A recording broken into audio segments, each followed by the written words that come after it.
पूर्ण म्हणजे कोकण किनारपट्टीमधील गुहागर तालुक्यात हे बीच सगळं शांत आहे. म्हणजे गुहागर तालुक्याला शांत समुद्र किनारा असेही म्हटलं जातं आणि शांत तालुका असेही म्हटलं जातं.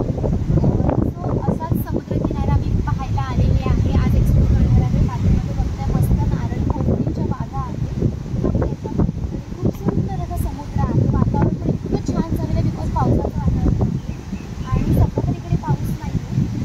पण आपण आता समुद्र पाहणार आहोत. इकडे सगळं नारळ पोफळीच्याच बागा आहेत आणि जिथेही कुठे समुद्र असतो तिथे सगळे नारळ पोफळीच्याच बागा असतात. त्याच्याने खूप भारी वाटतं. त्याला मस्त समुद्राच्या लाटा आता भरती आलेल्या आहे. भरती आल्यामुळे सगळ्या लाटा आपल्याकडे येत आहेत. मी तुम्हाला दाखवते समुद्र किनारा पाहायला दिसतो.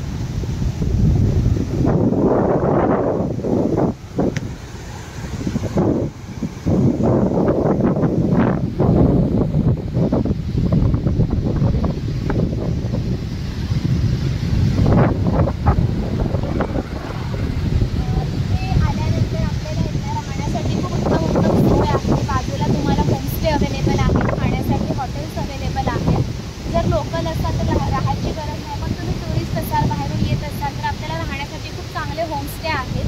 तिकडे तुम्ही नक्की राहू शकता.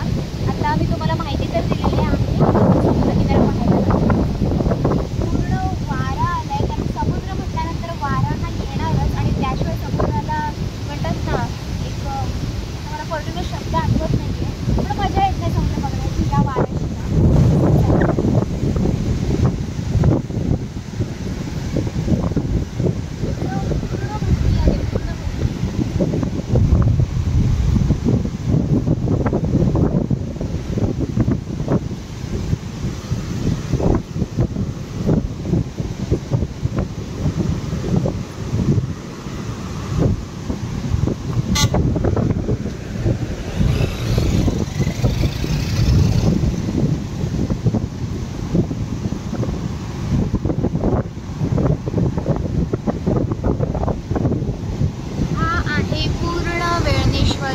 समुद्र किनारा सध्या भरती आल्या कारणाने मी खाली जाणार नाही आहे. समुद्राचा आवाज खूप जास्त येत असेल, माझा आवाज कमी येत असेल कारण का पाणी बघताय तुम्ही अगदी पुढेपर्यंत येत आहे. सो मी ती रिस्क घेऊन खाली जर जात नाही आता सध्या वाट बघणार की कुठपर्यंत ती ओहोटीपर्यंत जाते का पाणी त्याची वाट बघूनच मी विचार करेन खाली जायचं की नाही. कारण कोणीच खाली गेलेलं नाही आहे.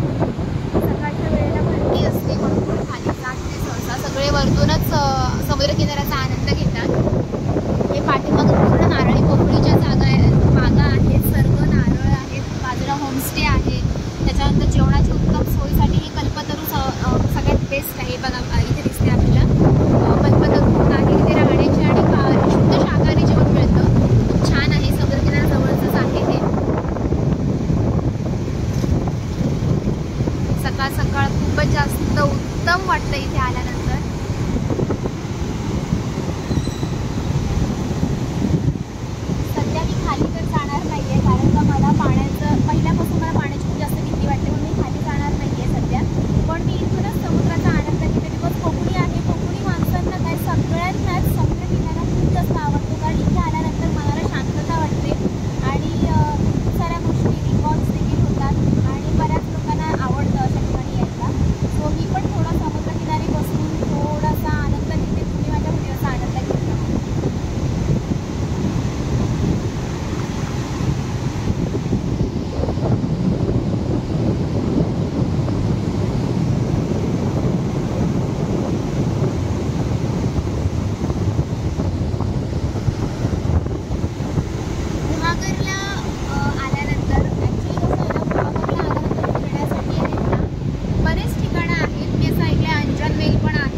सो तुम्ही इकडे राहू देखील शकता. होमस्टे आहेत प्रॉपर.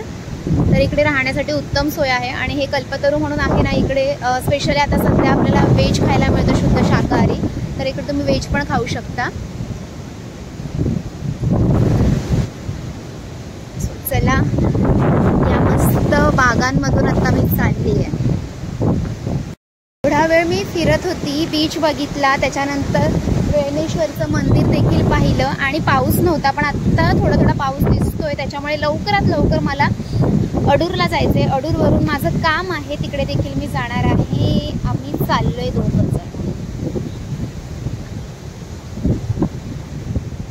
इकडे यायचा माझा उद्देश हाच होता की माझ्याकडे एकच दिवस होता आणि एका दिवसामध्ये इतके सारे प्लेसेस तर मी एक्सप्लोर नाही करू शकत, पण श्रावण चालू आहे. श्रावण मासामध्ये वेणेश्वर मंदिराचं दर्शन घेणं हे सगळ्यात जास्त मला आवडलं आणि त्याच्या बाजूला समुद्र आहे म्हटलं, दोन्ही पण दर्शन आपले होतील, समुद्राचं दर्शन आणि मंदिराचं दर्शन. त्यामुळे मी हेच प्लेस निवडलं. तर मला इथे आल्यानंतर खरंच खूप भारी वाटतं, इतकं सुंदर वाटतंय ना, कारण का समोर समुद्र आहे, भरती आले. ते मध्ये आता एक कविता फेमस झाली नाही का, भरतीचा माज नाही ओहोटीची लाज नाही, तसंच काहीतरी. ती खरंच मला खूप छान वाटते, ती कविता इथे सूट होते अगदी. आणि मी आता थोडं रिलॅक्स होणार आहे, थोडं माझ्या मनाला शांतता घेणार आहे. तुम्ही रिलॅक्स व्हा आणि माझा व्हिडिओ बघत राहा आणि व्हिडिओला प्रेम देता त्यासाठी धन्यवाद. व्हिडिओ आवडला तर नक्कीच लाईक करा, शेअर करा, नोटिफिकेशन ऑन ठेवा आणि शेअर करत राहा. भेटूया आपण पुढच्या ब्लॉगमध्ये.